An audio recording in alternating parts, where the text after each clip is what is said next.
संगीत सरिता।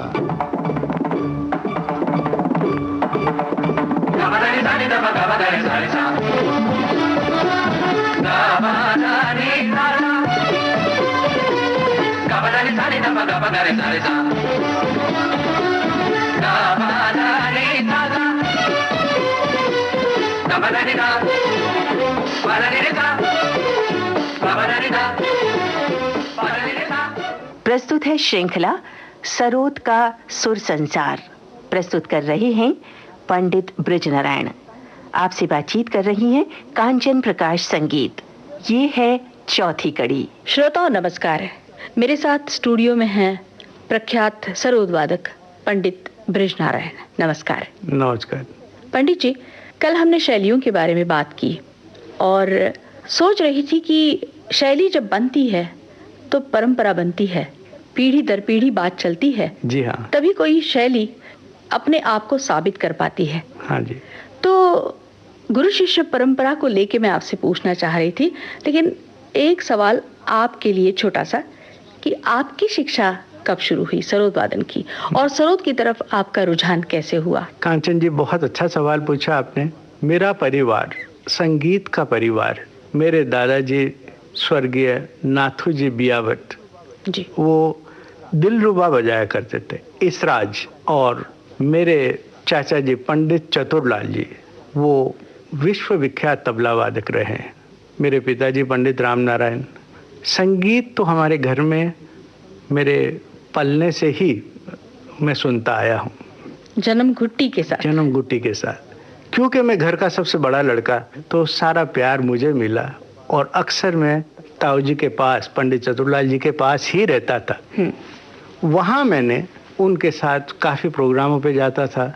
वो ज़माने में मैंने उस्ताद अली अकबर खान साहब को सुना, और सरोद की जो साउंड है, इसकी ध्वनि से मैं बहुत प्रभावित हुआ जी। जैसा कि मैंने पिछले कड़ी में भी कहा है कि सरोद की आवाज़ इतनी मिस्टीरियस, इतनी डेप्थ है इसकी आवाज़ में, वाकई आत्मा को छू जाती है। आत्मा को छू जाती। तो इस ध्वनि ने मुझे बहुत बचपन में प्रभावित किया, और इसलिए मैंने पिताजी को कहा कि मुझे सरोद सीखना है। सबसे पहले फिर मेरे पिताजी ने सरोद ला के दिया, और उन्होंने मुझे सरोद पे मेरा हाथ रखवा दिया, और कौन से स्वर पे कौन सी उंगली लगेगी ये उन्होंने मुझे बताया।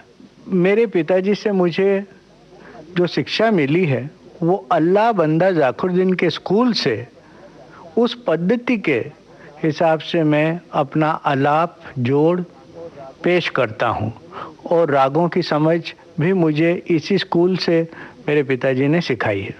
इसके बाद मैं उस्ताद अली अकबर खान साहब का शिष्य भी हो गया, क्योंकि सरोद अगर बजाना है तो उस्ताद अली अकबर खान साहब अगर ध्यान में नहीं हो तो सरोद नहीं बजाया जा सकता। बिल्कुल सही। जिस तरह हर सारंगी वादक जब तक पंडित राम नारायण को ध्यान में नहीं रखे तो सारंगी बजाना मुश्किल हो जाए, उसी तरह सरोद के लिए भी मेरा मानना ऐसा है कि उस्ताद अली अकबर खान साहब की साउंड क्वालिटी, ध्वनि, वो मुझे बहुत प्रभावित की, और मैंने उनका शिष्यत्व स्वीकार किया। क्योंकि मैं दिल्ली में रहा, दिल्ली के स्टाफ में दुलाल सेन जी ये सरोद बजाते थे, और उस्ताद अलाउद्दीन खान साहब के शिष्य थे। अच्छा। दुलाल सेन जी ने मुझे कुछ गतें और कुछ अलंकार सरोद के मुझे सिखाए। तो मेरी कुछ दिन शिक्षा उनसे भी हुई। उस ज़माने में मेरी उम्र कुछ 11-12 साल की थी, और मेरे ताऊ जी पंडित चतुरलाल जी की 1965 में डेथ हो गई, तो मैं बम्बई आ गया। और बम्बई आने के बाद मेरी शिक्षा फिर मेरे पिताजी से ही होती रही जी। क्योंकि उस्ताद अली अकबर खान साहब तो परफॉर्मिंग आर्टिस्ट थे, वो बहुत बिजी रहते थे। अमेरिका में उस्ताद अली अकबर खान साहब का स्कूल था, वो ज़्यादातर टाइम उनका वहाँ निकलता था। सारी मेरी शिक्षा मेरे पिताजी से हुई, तो ये मेरे गुरु। यहाँ पे एक बात कहना आवश्यक है कि केवल हम गुरु से संगीत नहीं और भी चीज़ें जब तक उसमें नहीं आ जाए, एक सूझबूझ और एक इंसाइट, संगीत पूर्ण नहीं होता है जी। इसलिए गुरु की आवश्यकता बहुत है और ये 4 गुरुओं का मेरे लाइफ में बहुत बड़ा योगदान है। तो पंडित जी, यहाँ पर पंडित चतुरलाल जी का कुछ वादन क्यों ना हम पहले सुना दें? हाँ, क्योंकि ये मेरे गुरु हैं, इनसे मुझे ताल की तालीम मिली है जी। और बहुत ही बढ़िया तालीम उन्होंने मुझे ताल के विषय में दी है। आज मैं हमारे श्रोताओं को पंडित चतुरलाल जी का बजाया हुआ तबला सोलो 3 ताल में सुनाना चाहूँगा।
तबले पर 3 ताल और पंडित चतुरलाल जी से ये तबला, इसका रिकॉर्ड हमने अभी सुना।